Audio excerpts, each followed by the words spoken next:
Welcome to the Risk Taker Podcast. I'm your host, Ebens, man. How you guys feeling today? I hope you guys feeling amazing, having an amazing week, having an amazing weekend, man. Listen, each day that God gives you, go out there, bless somebody with your skill, with your gift, man. We have a power couple in the house today, man. Jason and Jermonica. How you guys feeling? We're feeling good. Happy to be here with the Dream Chasers. Oh my goodness, thanks for being on the podcast. Yeah, absolutely. So thank you for having us. Welcome inside the Risk Taker Mobile Podcast Studio, where dream chasers, entrepreneurs, and leaders share the risks, the lessons, and the journey behind their success. Our mission is simple: inspire you to bet on yourself and chase your dreams. Because, our whole mission is to expose more power couples who are building empires, right? Because there's so many power couples out there and people don't see it. Right. And so that's what we want to do. We want to showcase, we want to hear your story. But the first thing before we start everything, we want to get to know you a little bit more, right? Yeah. So tell us a little bit more of what you do in different type of industries and businesses that you have. Let us start. I'm Jermonica Boardley. I'm originally from Irvington, New Jersey. I graduated from Delaware State University with an accounting degree. Went on to work for DuPont for 20 plus years. COVID happened. Jason and I did some hard reconciling with our life and purpose and goals. And JB Premier Transportation was born 2 years ago. Oh, wow. I'm from Baltimore, Maryland Eastern Shore. So I graduated, a degree in accounting as well.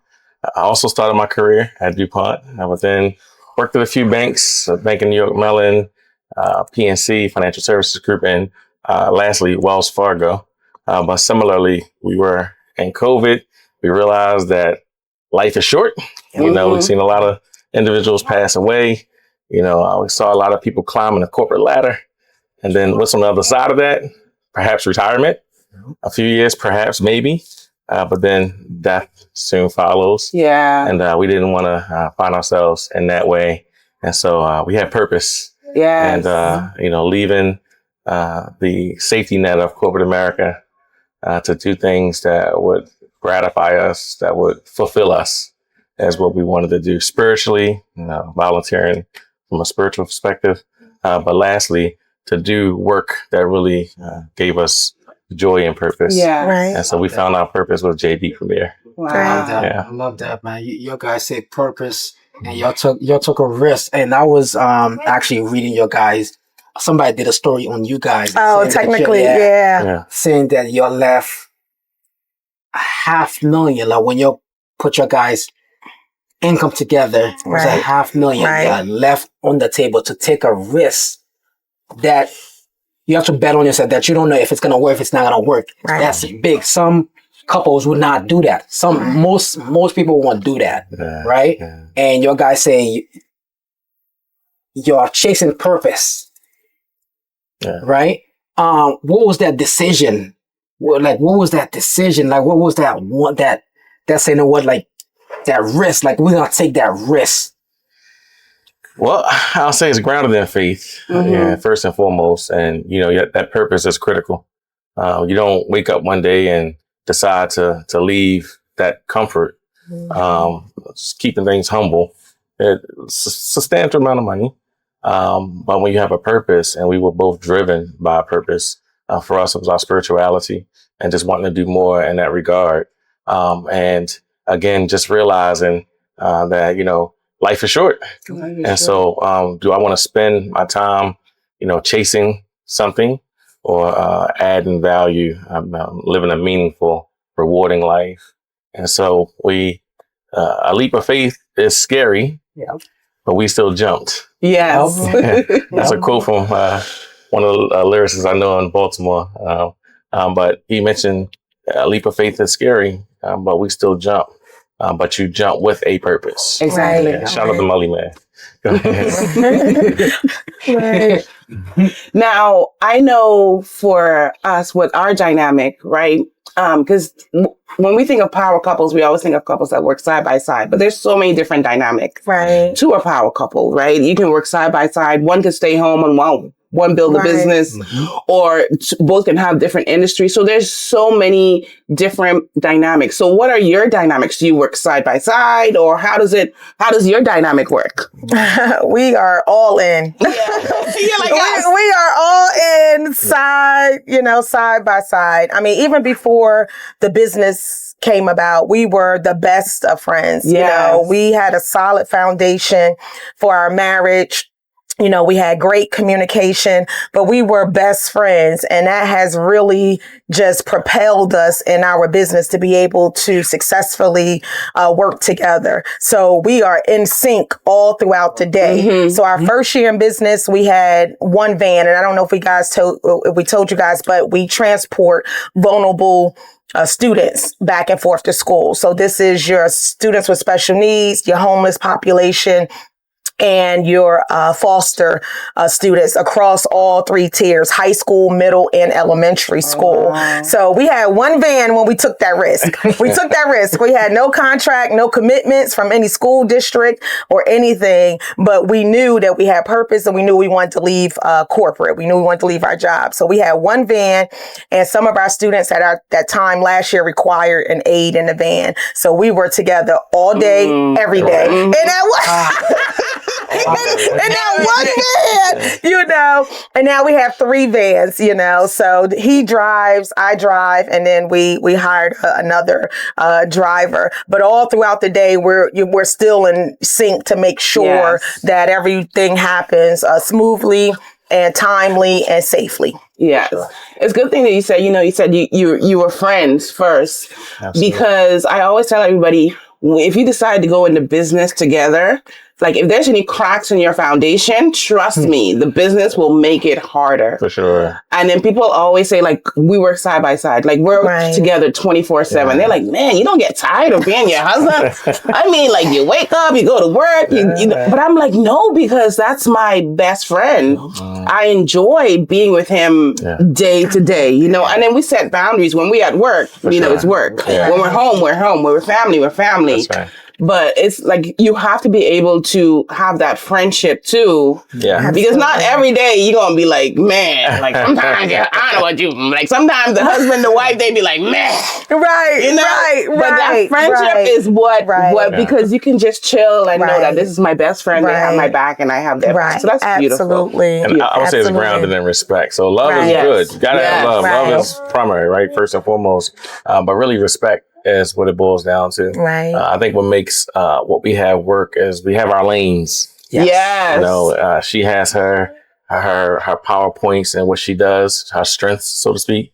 And then I have mine. We recognize each other's lanes. I mean, she spent over 24 or 5 years in corporate America, as did I. We were professionals in our own regards. She is extremely strong when it comes to, you know, people and conversations and like building relationships. And then I have my strengths. We recognize that. And we stay in our lanes. It coexists and it's a beautiful thing. And when one try to drift over into the other lane, we like, I got this, you know.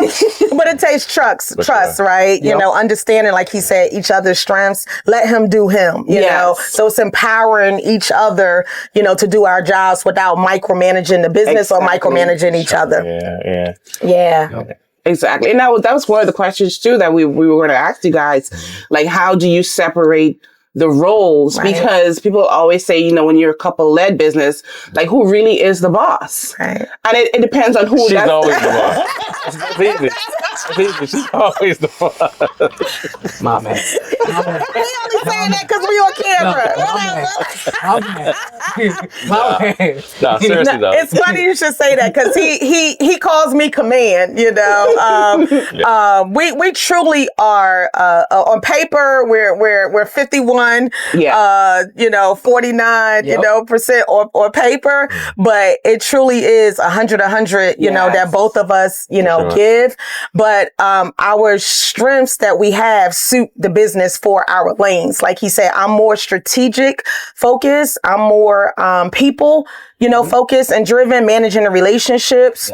Managing, you know, where we are going as a company, how fast should we go there, as a company, and making sure that we are, a class act, making sure we're best in class out here. I focus, on that, whereas Jason, he is definitely with his internal controls background, operations background. He wants to make sure things are done, by the book, make sure our vehicles are maintained, dealing with the banks and finances and things of, that nature, making sure everything is above water, and everything is, we have good hygiene, accounting and finance hygiene for the company. That's one of the things that can cripple a company very quickly. So having that strong business acumen, it when you put the two together, we just explode. Yeah, that's how it is.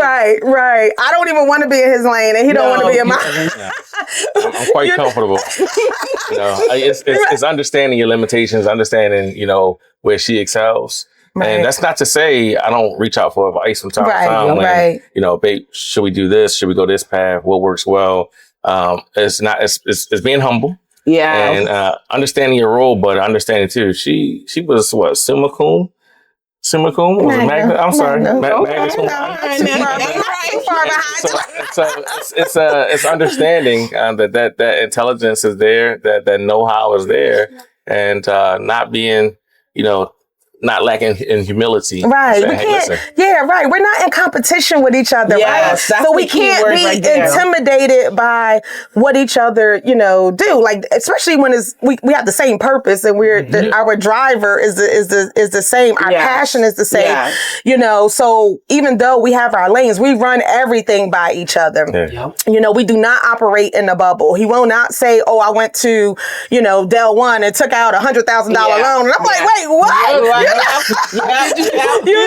He won't do that. So we run everything, by, each other. I won't say, oh, I just accepted, 10 new students from the school district without saying, hey, how does this fit with our routes? Can we do it from an operations perspective? Can we execute, on it? So staying in constant communication with one another and not being intimidated by each other, we're here, we're part of the same team. We're Team Boardley, There you go. What you wear should say something before you ever speak. O-Wig apparel was created for the dream chasers, the risk takers, and the ones building something bigger than themselves. From our signature hoodies, tees, jerseys, and jogger sets, every piece represents a mindset. Use code RISKTAKER for 10% off your first purchase at owigapparel.com. Now, back to the episode. You don't compete with each other. You complete each other, right? My wife we always say that, we always take this analogy, the basketball, like everybody is there to win a championship. Right. So it doesn't matter who touched the ball. Right. We are here to win a championship. Right. And how do you say like the analogy? Even like the person, like even like, people, because we're Warrior fans.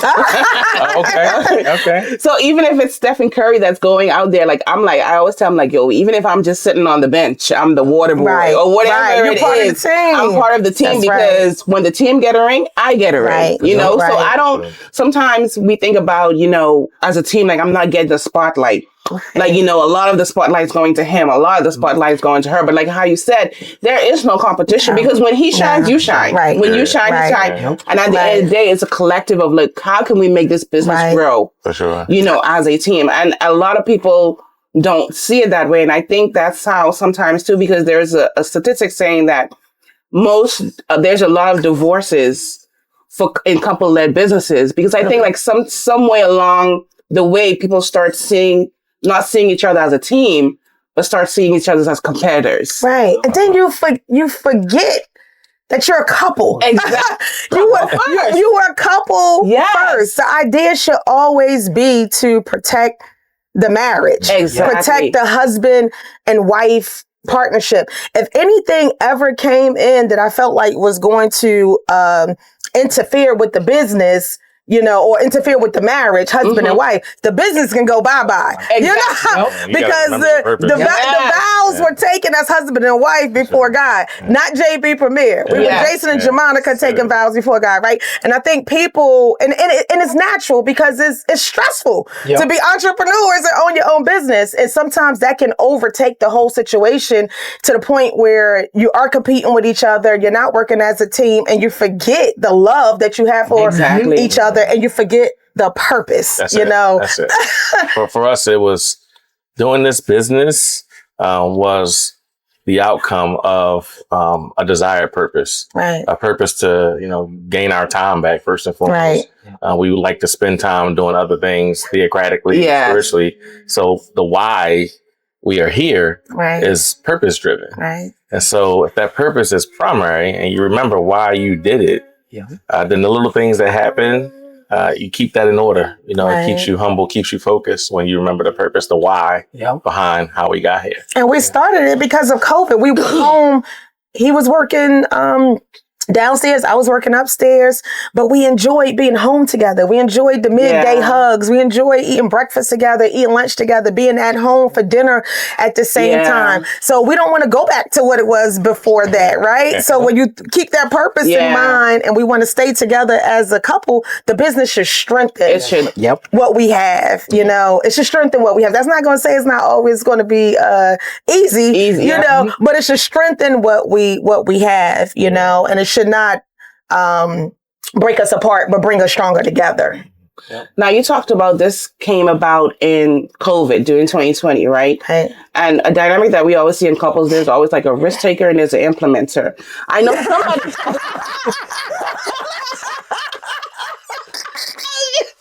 I love that! Awesome. I love that. Go ahead.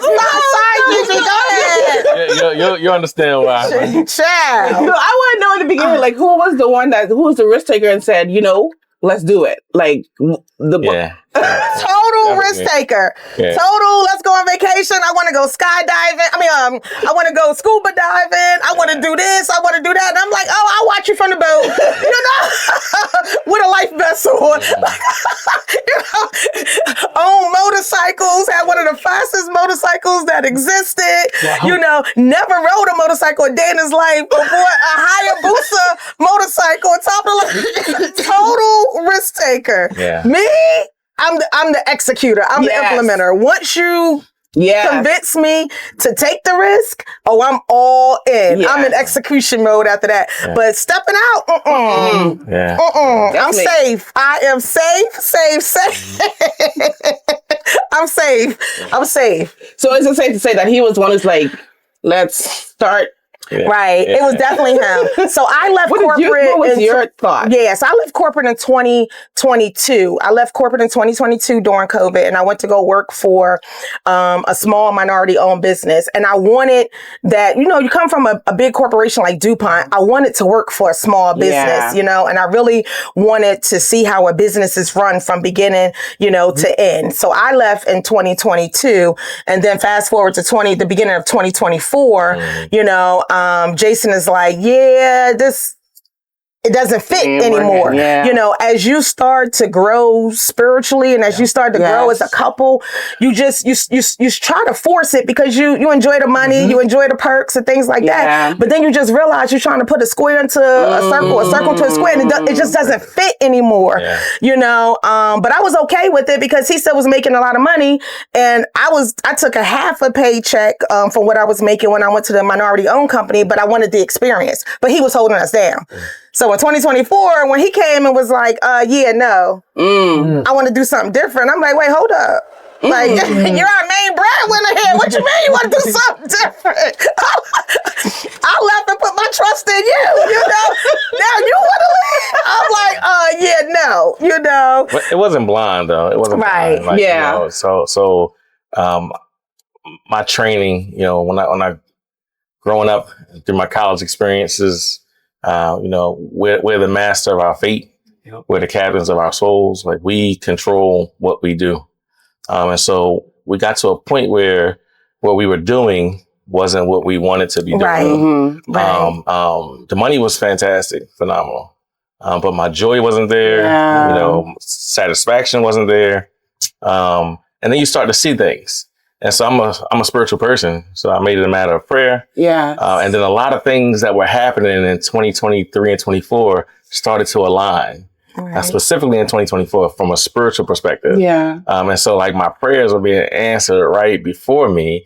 And the challenge was, how badly do you want it? Right. It's almost as if Jehovah was saying, show me, Right. and then I'll show you. Right. And so we did just that. Like she said, we didn't have a contract. We had relationships that we were building, Right. but it was that leap of faith. And I tell you, days after taking a leap of faith, in comes the business. Right. I'm serious. Right. It was a Monday. It was a Monday that you resigned. I resigned like 5 o'clock in the morning. And Wednesday, the school district. Right. in the morning. With my whole heart. It was like with my whole heart, I 4:30. resigned It was like 4:30 in the morning. Right. And that was on a Monday. Right. After a long weekend with family. Right. On Wednesday, as I was at lunch with my team, Farewell my lunch. farewell Right. I got a call. Right. And that call was Right. a call that positioned us for our first year.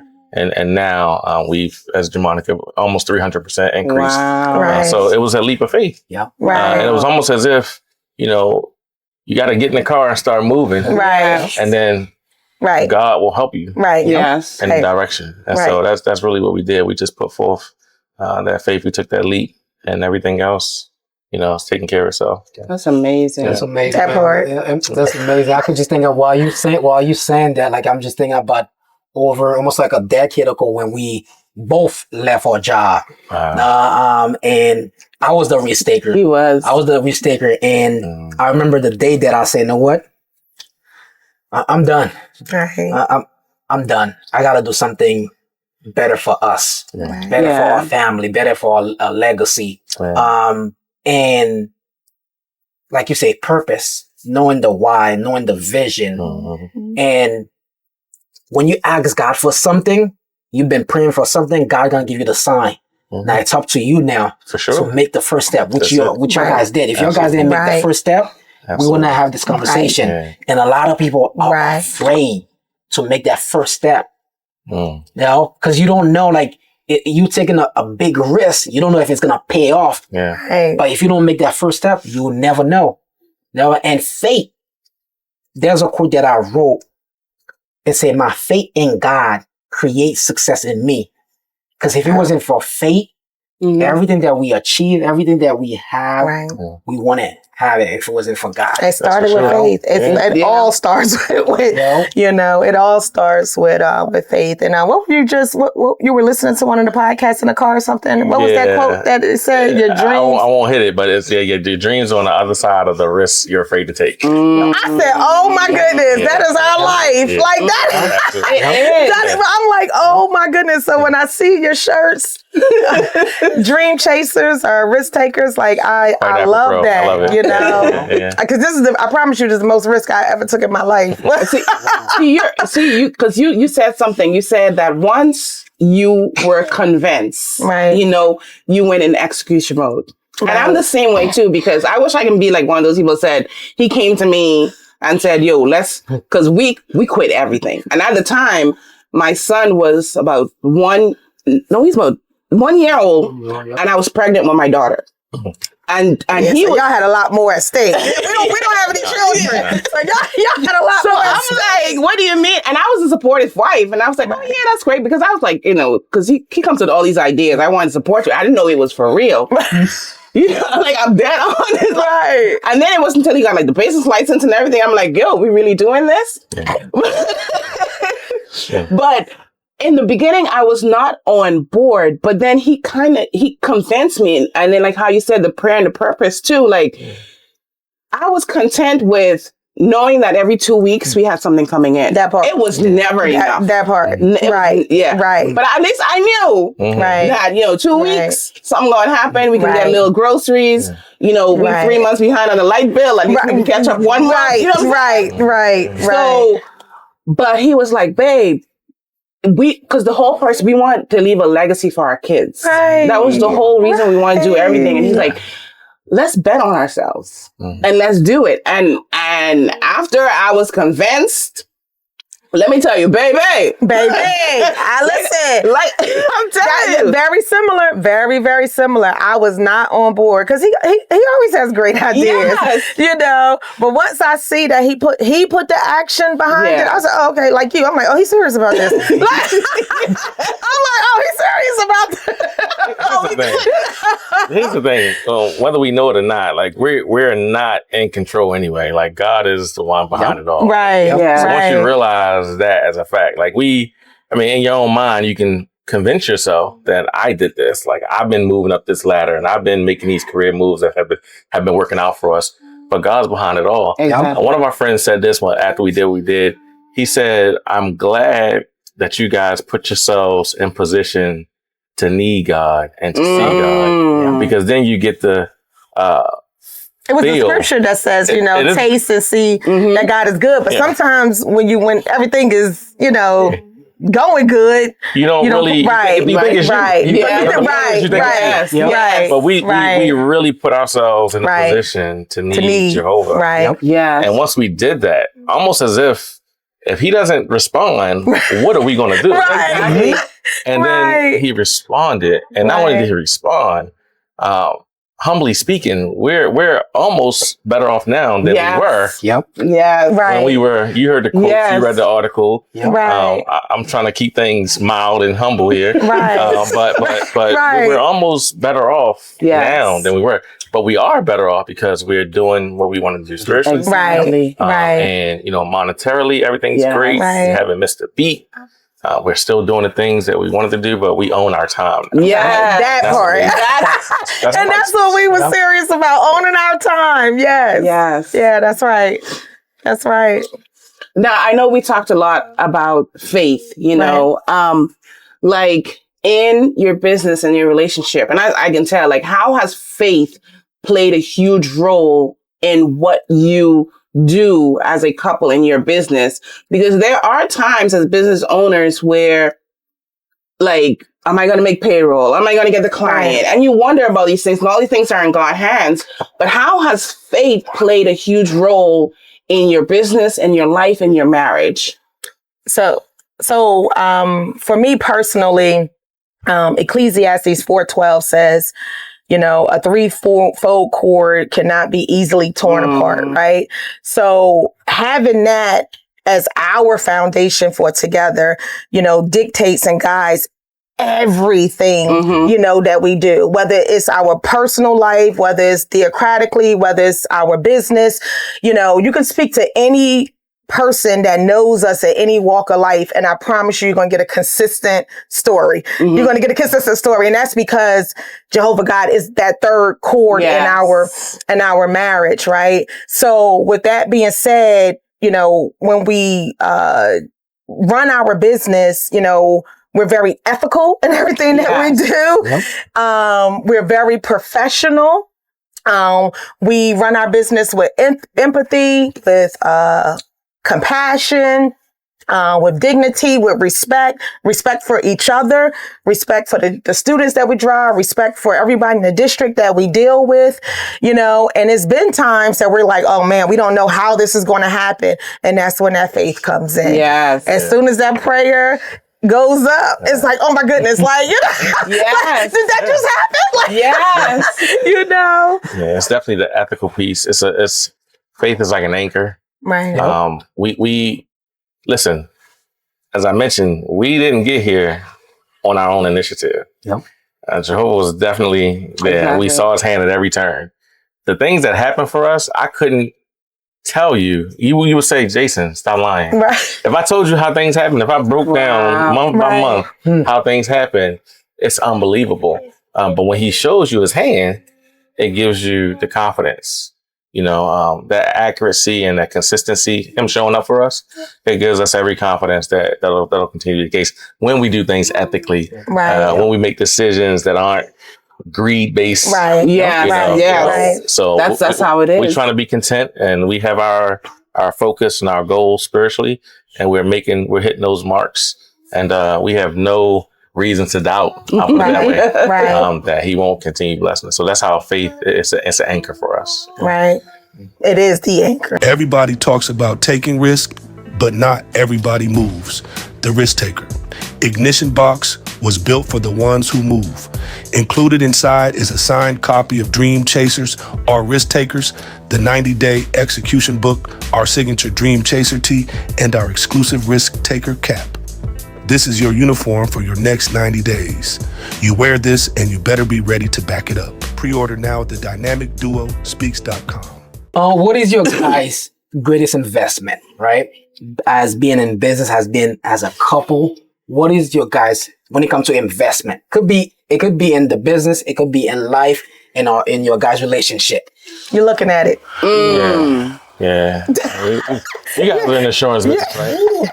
We are our greatest asset. Yes.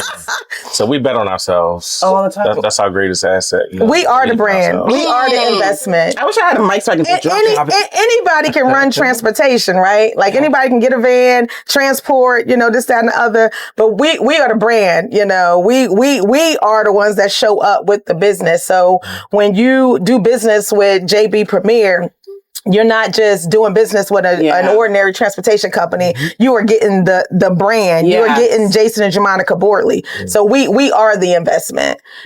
Someone told me long ago that people don't buy products. They buy people. Yes. Yep. Yes. So we are the investment. You buy into Jason and Jermonica. You get that JB experience. I love it. Yes. Yes.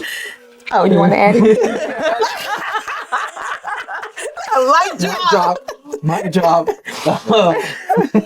Now, as you know, we have the podcast called Pillow Talk to Profit, right? Because we know as couples, a lot of our ideas come through that pillow talk, when we're just laying there and we're just throwing ideas and just having that vulnerable talk, right? Yeah. So we want to know, what have been some of your pillow talks lately, whether it be in business, vacation, whatever. Because one of our pillow talk lately is vacation. I'm telling you, I'm like, I'm tired. Yeah. I need a break. So we've been talking about vacation and what we want that to look at. What have been some of your pillow talk lately? I would say growth. Growth is our topic. Mm-hmm. We're positioned well and we're ready to grow. But we want to do it responsibly. Yeah. This is from a business perspective. Right. So that's one of the points of pillow talk. But then growth in ourselves, physically, we want to be good for each other for the next 20 for the long term, years. right? So physically, doing things differently, whether it's our diets, our mobility, working out. But then most importantly, and I should have started with this, but spiritual growth. The whole reason why we're here is because of that desire to grow spiritually. Right. And so that piece there, making sure that the time that we freed up doesn't get reinvested into something futile, but goes to exactly what we wanted it to go to, and that's our spirituality. Yeah. So now, don't get it twisted. We sprinkle in some of the fun stuff too. Always, that's the whole point. We are road runners. We love to travel, and our favorite thing is to actually do road trips. Yeah. So some of the things that we also have discussed is because we support the school system, that means we get some time off the summer. So where we going? Vacations on deck. Yeah, right. But it's mainly just been about, growth. How do we continue to be the best version of ourselves, personally, and then for each other? Like, we want to keep showing up for each other every day. Yeah. And I think, for us, that's also, been such an integral part of our marriage, is that, we continue to try to find reasons on a daily basis to say that, you're still my person. Like, I choose you. I choose you. Yep. Even when we have challenges and disagreements or whatever, like, I still choose you. Yeah. It might be with a side eye, but I still choose you. So to be able to do that, we have to grow spiritually, individually. Yep. I had to understand my role as a wife. I had to understand, his role as a husband, and being, in submission, to him. So it's like, it just guides, everything when we just try to better ourselves and just grow. Like, growth is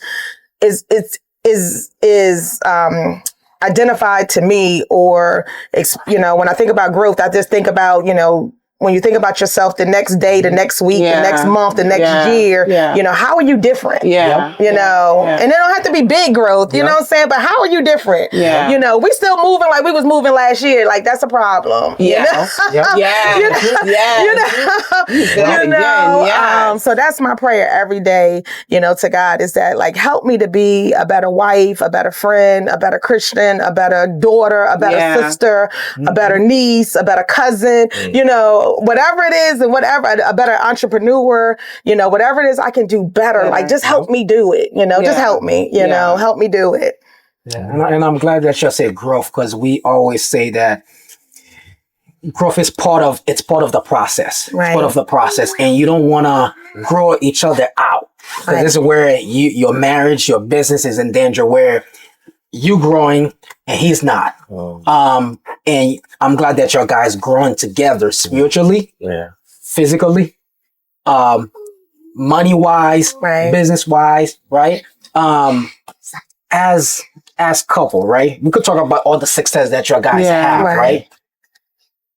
When it comes to the failure or the lesson along your guys' journey, what's your greatest failure? What's your guys' the lesson that you learned by taking that big leap of faith, that risk? Because you're going to have some challenge. You're going to have some failure. You're going to have some lesson. Right. What was that for you guys? And how y'all guys overcome that? Our biggest failure. Post taking the leap or prior to? Whatever it is.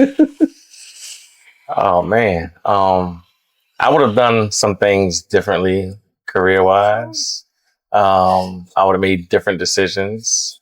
But I don't view it as a failure, because to me, it's a life lesson. Right. And quite honestly, had it not been for that situation or those circumstances, my nudge to do something different wouldn't have been there. So failure, that's hard to classify it that way. But definitely life lessons. We've definitely capitalized off of life lessons. I would do some things. Actually, I wouldn't do anything different because we're here today. Maybe because where you are. Yeah. So I think failure is good for sure. But fortunately, we haven't failed. It's only been, as you asked your question, I was trying to think to myself, have we failed? We really haven't done, we haven't taken a false step to my knowledge to date. And that's another testimony of how I feel like God has been directing this for us, because I feel like we almost. Oh, yeah.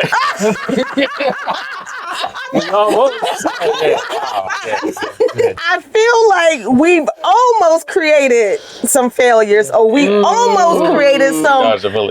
We almost created some false steps, but we prayed. We prayed. And when I tell you, in the 11th hour, we were prevented from, taking those false steps of the failure.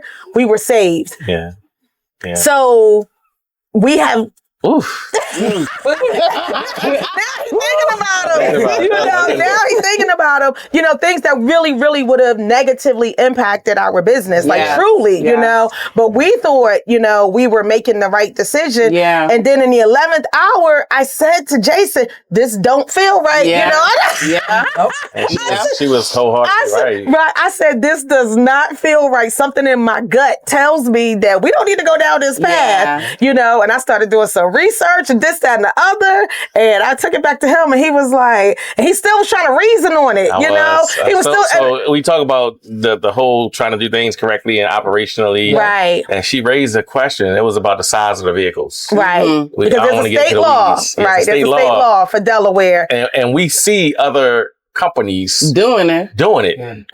However, us wanting to do things correctly, and Jermonica exploring the letter of the law, and then me putting on my compliance hat, and operationally, I'm like, we probably shouldn't. So we were 4 days before the start of the school year, earlier in 2025. Right. And 4 days before. we spent 2 days traveling up to New York, New Jersey, in search of larger vehicles. Right. had left money on one or two of them. Right. And then she said, this doesn't feel right. And we came back to square one, came back to Delaware without purchasing either. And oh my goodness, we scrutinized it. I mean, I'm outside of calling my lawyer, just like trying to figure out, can we make this work? And the answer was no. So then I went to work and we procured 2 of the same vehicles that we have today. Now we have 3. But overnight, I mean, I woke up in the middle of the night. She's in tears because the clock is ticking. Right. We already accepted the kids. We already accepted the students for the right. And so, probably, I think it was a Saturday. School starts Monday. Right. Wow. On Saturday, we picked up the 2 vehicles that got us in position to deliver the service that we're delivering this year.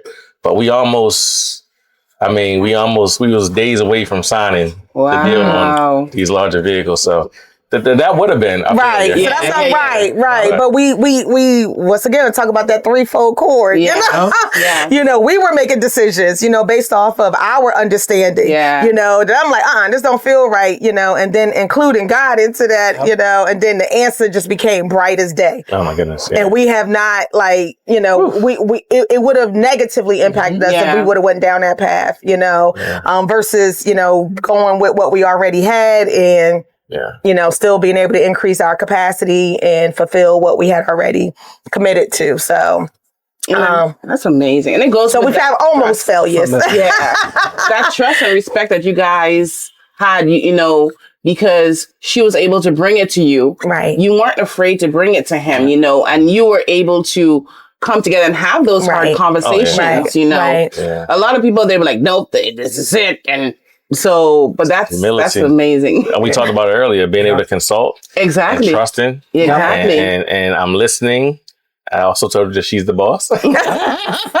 Yep. So when she bought it, I was all ears and we scrutinized, but we ended up making the right decision. Right. That's amazing. Right. Now, what advice would you give to couples, right, who are thinking about maybe we should go to business together, but don't really know if that'd be a good fit? Or couples who have been in business together, what advice would you give them? Well, I would first say first of all, marriage isn't for the faint of heart. Mm-hmm. But being in business together, which really isn't for the faint.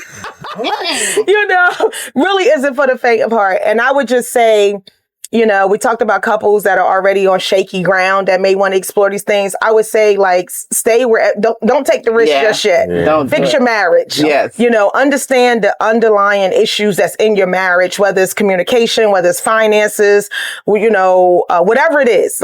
Understand what that is, because those things just get magnified when you're in business together. They do.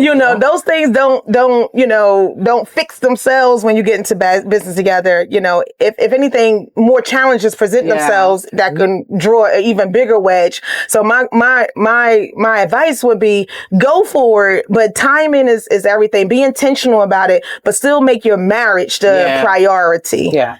Stay in your situations a little bit longer until you can work through whatever your marriage is, because it takes, more than just love, to successfully run a business, together. Yeah.